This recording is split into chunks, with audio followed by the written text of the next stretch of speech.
एक गांव में एक अदालत थी। उस अदालत में हमेशा मुकदमा चलते रहते थे और काफी व्यस्त रहती थी। उस अदालत के बाहर एक ठेला था। उस ठेले का मालिक मंगेश चाय के साथ साथ अनियन राइस बनाकर बेचता था। वो पहले प्याज काटता था, फिर चूल्हे में तवा चढ़ाकर उसमें तेल डालकर प्याज, फिर चावल, फिर मसाले, नमक, मिर्ची सब डालकर अनियन राइस बनाता था। उसके पास काम करने वाला पप्पू उस चावल को प्लेट में डालकर सब लोगों को देता था। अनियन राइस खाने के बाद वहां चाय पीने की सबको आदत पड़ गई। पप्पू का काम था ग्राहकों को अनियन राइस परोसना और चाय पिलाना, फिर प्लेट और बर्तन मांजना। इतना ही नहीं, कचहरी में कर्मचारियों को भी वो जाकर चाय पिलाता था।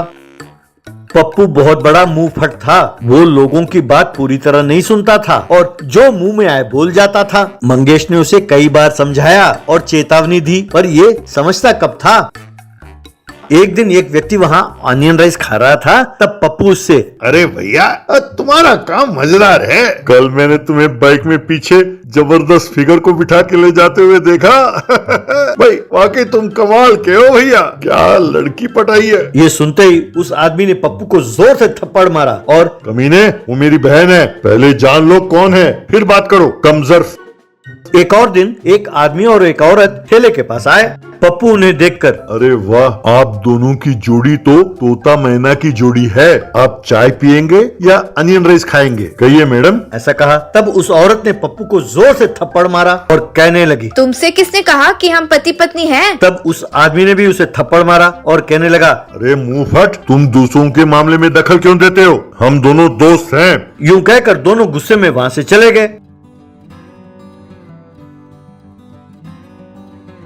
मंगेश, अच्छा हुआ, अपनी जुबान को काबू में रखो, तुम कभी नहीं सुधरने वाले, अपनी ये हरकतें कम करो, कहकर डांटा। एक दिन पप्पू कचहरी में चाय सप्लाई करके वापस लौट रहा था, तभी उसने दो व्यक्तियों को बात करते हुए सुना। पप्पू ने उनमें से एक व्यक्ति को पहचाना और कहने लगा, भाई साहब, आप मिर्जापुर के हैं ना, आपका नाम बलबीर है ना। भाई साहब, आपने मुझे पहचाना? वो व्यक्ति, हाँ हाँ भाई, तुम्हारा चेहरा जाना पहचाना लग रहा है। अरे भाई, तुम पप्पू हो ना?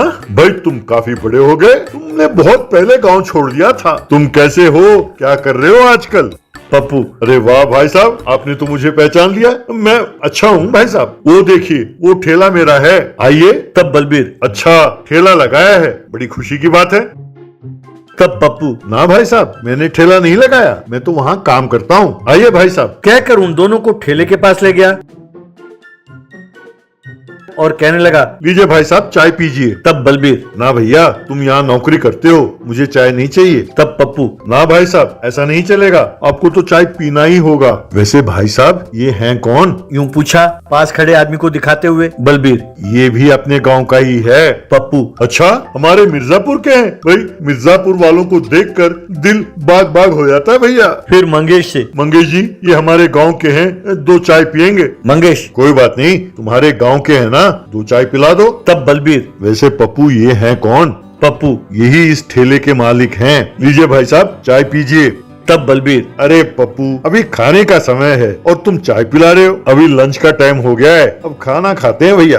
तब पप्पू, तो ठीक है, फिर खाना खाओ। मना किसने किया है? हमारे यहाँ का अनियन राइस बहुत जबरदस्त है भैया। तब बलबीर, अरे रहने दो पप्पू, हम चलते हैं। तब पप्पू, ना भैया, आपको मेरी कसम है, यहाँ खाकर ही जाना होगा। इतना ही नहीं भैया, हमारे गांव से चाहे कोई भी आए, उसे यहाँ खाना ही होगा, वरना मैं बुरा मान जाऊंगा। हाँ। तब बलबीर, भाई कमाल है, अपने गांव और अपने गांव वालों के प्रति तुम्हारे मन में इतना प्यार। तुम यही चाहते हो ना कि हमारे गांव वाले सब यहाँ आकर तुम्हारे पास खाएं? तब पप्पू, हाँ हाँ बिल्कुल, इस बात पे अपन झुकेगा नहीं भैया। तब बलबीर पीछे मुड़ा और, आओ भाई आओ, सब आ जाओ, ये ठेला अपने गांव वाले का है, आ जाओ सब आकर खाओ। ये सुनते ही गाड़ियों में आए हुए गांव वाले सब दौड़े दौड़े वहां पहुंचे। ये देखकर पप्पू दंग रह गया। सब ठेले से प्लेट उठाने लगे और उसमें अनियन राइस डालकर खाने लगे। ये देखकर मंगेश हैरान रह गया। तब पप्पू, अरे भाई साहब ये सब है कौन? तब बलवीर, भैया ये सब हमारे गांव वाले ही हैं। हम सब कचेरी काम पर आए थे, बहुत भूख लगी है, मैं भी इनके साथ खा लेता हूँ। कहकर वो भी खाने लगा। तब मंगेश पप्पू से, जहाँ 2 चाय पिलाकर भेजना था, वहाँ तूने अपने मुंह फट होने की वजह से ये सारी मुसीबत अपने सर ले ली। अब इन सब का पैसा तुम्हें भरना होगा। 1 साल के लिए तुम्हें तनख्वाह नहीं मिलेगी। ये सुनकर पप्पू बेहोश होकर गिर गया।